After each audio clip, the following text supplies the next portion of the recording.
Hello and welcome back to Buckle Up. I'm Harry King and this is the Skoda Enyaq. It's the coupe model and it's the new 85. So what does that mean? Watch on to find out.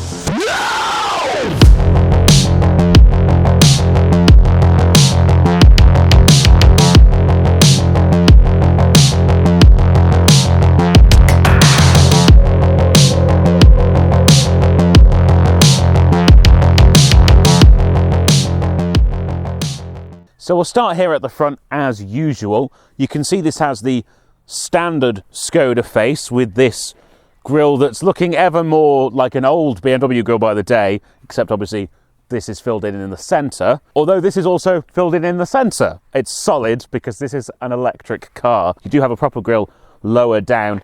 All around we have black accents, that's because this is the sports model. Large Skoda badge here, large lights, and then down the side we have our sports line badge to let you know the trim level. You have these large 20-inch alloy wheels in a grey colour. Again, all of the little styling elements are done in black to let you know this is sporty. This is also the coupe model, as I mentioned at the start. This is also available as a regular crossover. It's probably the one I would get. Now this is a Skoda, so there are a couple of nice elements here. I'll just reveal this. Look!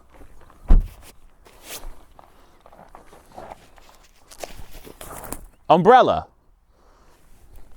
You get that in the door. That's lovely. Basically a Rolls Royce. I'll put this away on camera. That'll go very smoothly. Don't you worry about it. Just wrap that up. This makes for great YouTube. There we go.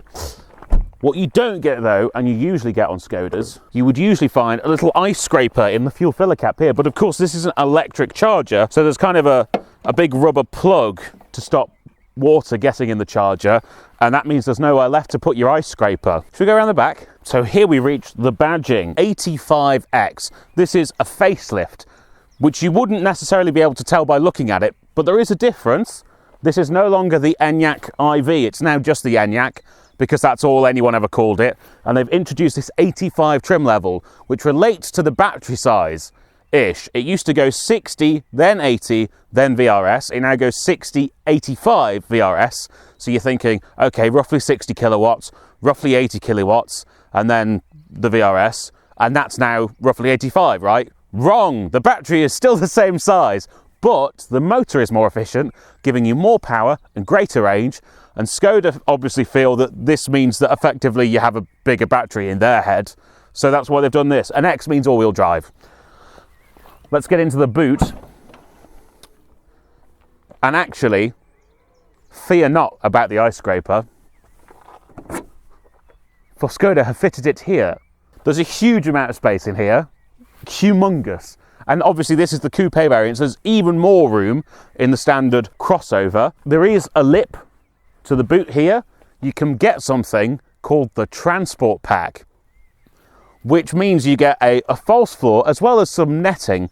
And that means you don't have to worry about this lip if you haven't been to the gym enough and you can't lift things in and out. You've also got various bits of the boot that come out if you're a golfist. The boot floor lifts up and reveals your charging cables. There's also a bag in there where you've got your tyre repair kit. That's nice and out of the way though, which means you can really use the whole of the space. And there are lots of useful elements.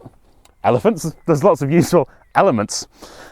So you've got a bunch of tie down hooks as well as some hooks that fold out from the side up here. Though of course, because I don't have the transport pack, I don't have the little levers to lower the seats remotely. I also have a 12-volt socket, and there's a pass-through which you can fold down if you're a skiist. I'll just fold the seats down so you can see how much space there actually is. Obviously I inconveniently have to walk around to do this because of the aforementioned lack of the transport pack.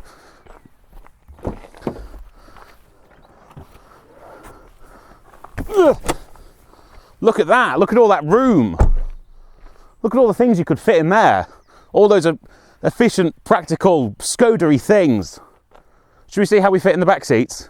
There is actually a lot of room in the back here, even for a coupe SUV. I can actually just about sit up straight. My head is just touching the ceiling, but passengers up to 6 feet tall will probably be okay back here. And in the normal standard bodied model, there is a lot of headroom. I am rather irritated by this light. It is directly in my eye. So if you see me flinching when I turn, that's why. Otherwise, the seats are lovely. They're slightly bucketed.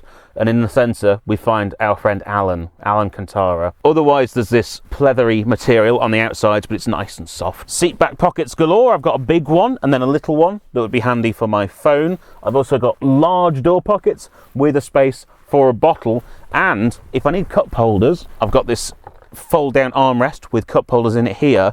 And also, I have this tray on the floor, which removes if you need a middle passenger and then you have a flat floor beneath it, but also has these cup holders in it, which then fold away if you just need a big tray for something.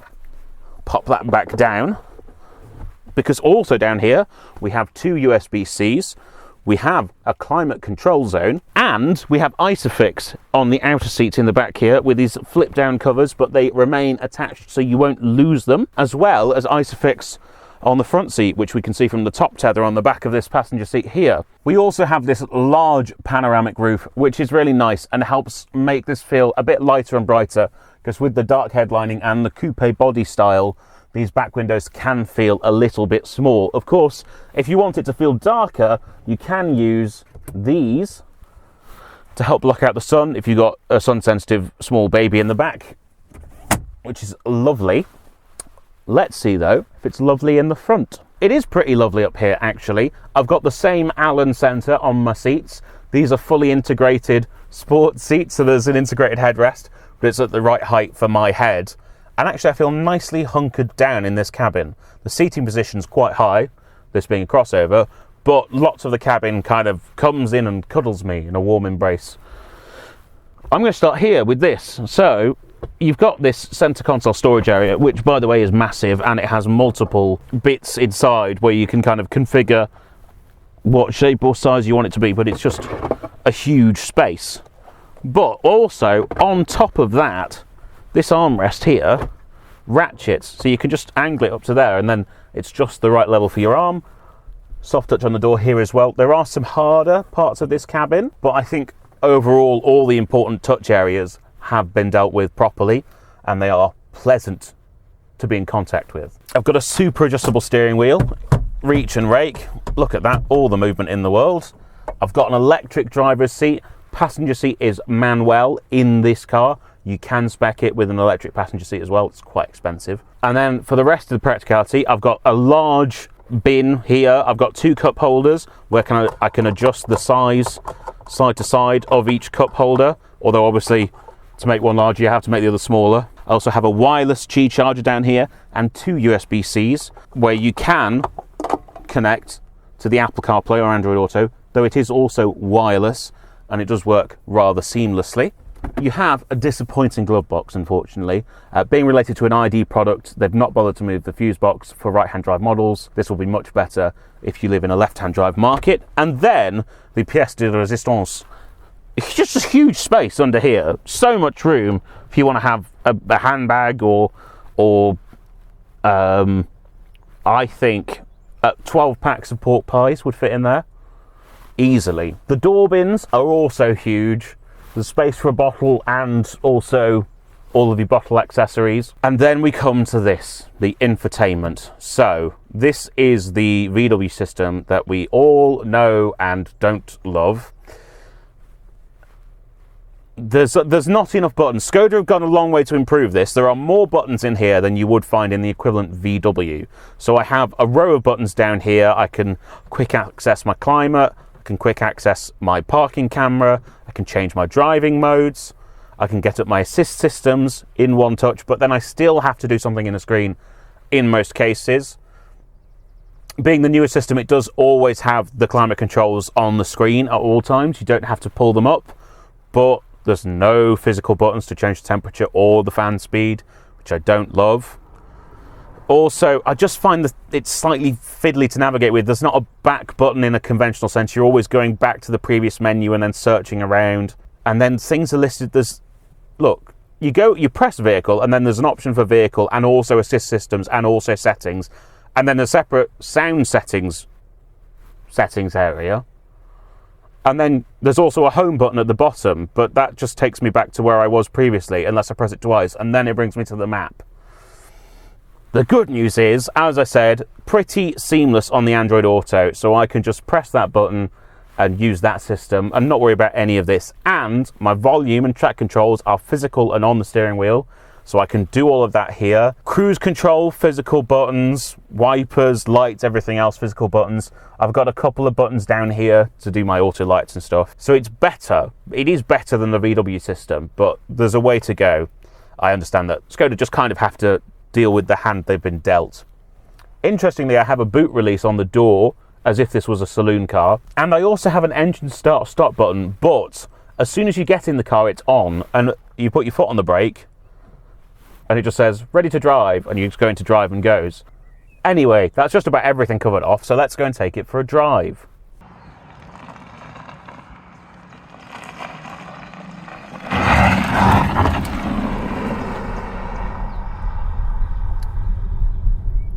So here we are on the road in the Enyaq Coupe 85X. So let's run you through some headline stats. This has 286 PS, 545 Newton meters of torque, which is a lot, and it's available from 0 RPM. 77 kilowatt hour battery, and a WLTP efficiency of 3.9 miles per kilowatt hour, which theoretically gives you a range of 340 odd miles. I have achieved that efficiency in this car on certain journeys. Obviously, if you drive vigorously, that does go down, but I've achieved it doing normal motorway driving, with air conditioning on, not super eco, not even in eco mode. This is an efficient car, especially with this coupe body style. But also, with this new motor and this extra power, it's quite quick. It's a really handy chunk of performance for a normal family car to have. Now, it can be a little bit eager off the line if you're in sports mode, but fortunately, thanks to Skoda being a sensible, rational company, I can change that with that button back into normal mode, and then it's quite easy to just roll on and off the accelerator without making any children car sick. Which indicate down here. I do like the indicator sound in this vehicle, and the brakes are pretty good too. Turn it in. The four-wheel drive system also gives you a lot of grip. Now, this is a big, heavy electric car with electric steering, so there isn't the most feel in the world, but it's very, very sure-footed. You feel very confident driving this car down the road that you're going to stay on the road. And also, it's very comfortable. I think they've judged the ride and handling very well between a mixture of being not too jiggly or wobbly, but still being comfortable, and also dynamically being able to stand up to faster driving without feeling overtly sporty in what is ostensibly a family vehicle. The seating position is good. Like I said before, I am hunkered down, but I'm still elevated like you might want to be in a crossover vehicle. There's just a great range though on the seating. I can jack this seat right up if I want to be even higher, although I have it slunk all the way down because I like to pretend that every car I drive is a sports car secretly, even though most of them clearly aren't. Now let's get on to Smart Cruise. I'm going to turn that on now. So this knows that this road is a 60 mile per hour road. It uses the sat nav, the GPS I should say, as well as radar and road sign recognition to tell what the prevailing speed limit is. And to give it credit, it's pretty good. It'll occasionally miss a national speed limit sign, especially if it's digital, if it's on a matrix display.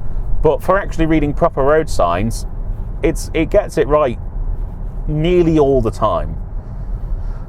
But also, on this, it's not as good as a Tesla or a Hyundai or a Kia on the motorway at keeping you completely centered in lane and being able to change lane for you. It won't do that. It's very much an assistance system in that sense. But the actual speed element of it, it will also use the GPS information to see what the road ahead is like in terms of bends and whatever else. And then it will speed you up and slow you down depending on the road conditions and the upcoming obstacles, so that you can go round without ever having to use the brake or accelerator, which is quite a good trick. And also, The regenerative braking will use this same information to increase its amount as you approach a junction or a roundabout, so you don't have to use the brakes. It just does it for you. Now, all of this stuff's adjustable. You don't have to have it turned on if you don't like all of this stuff fiddling with your driving. But if you want to sit back and just pootle down the road, this will do it for you, and it will keep you travelling at a sensible speed, as in you won't be impeding anybody, but you also won't be going dangerous. It'll never break the speed limit by itself. There, bend ahead, 50 miles an hour, and it's going to bring itself down now towards 50, but just gently. It's not going to like suddenly brake or anything. So we're just slowly decreasing speed, and now we're getting up to the bend, and there we go, round at 50. We're actually slowing down a bit more now because there are cars in front. But I think that's a really clever system, and in a country like England with lots of windy A and B roads, that's actually a really handy functionality.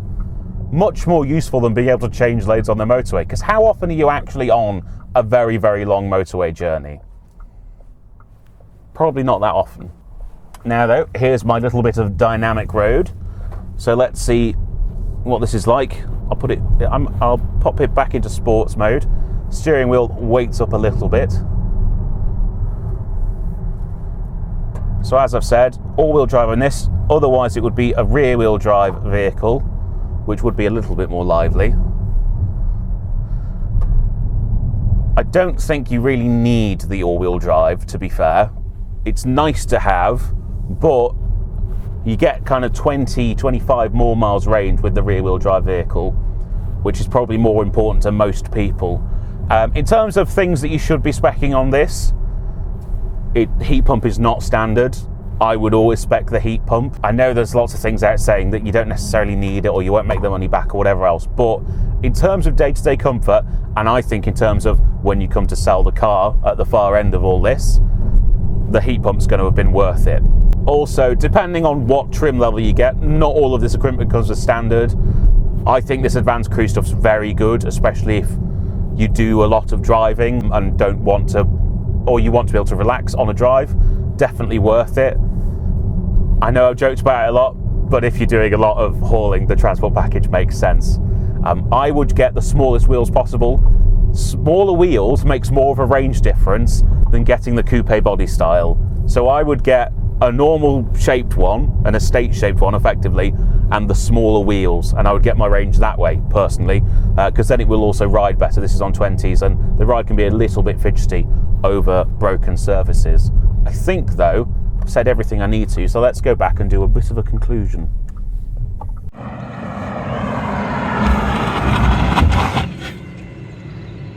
So the Skoda Enyaq. Let's look at this objectively. You have a huge amount of range, you've got good performance, you've got massive practicality, and it's cheaper than a lot of key rivals. So why wouldn't you? It makes a lot of sense if you're looking to buy an electric family crossover. This is a really strong contender, and I would thoroughly recommend it. Thank you so much for watching. Please remember to like, comment, and most importantly, subscribe. You'll find all the links to all our social medias down in the description. You'll also find 2 ways you can support the channel. So we have merchandise, which I'm currently sporting and looking very dashing, if I may say so myself. And we also have channel memberships right here on YouTube. So please go and do one or all of those things, and I will see you next time. Bye-bye.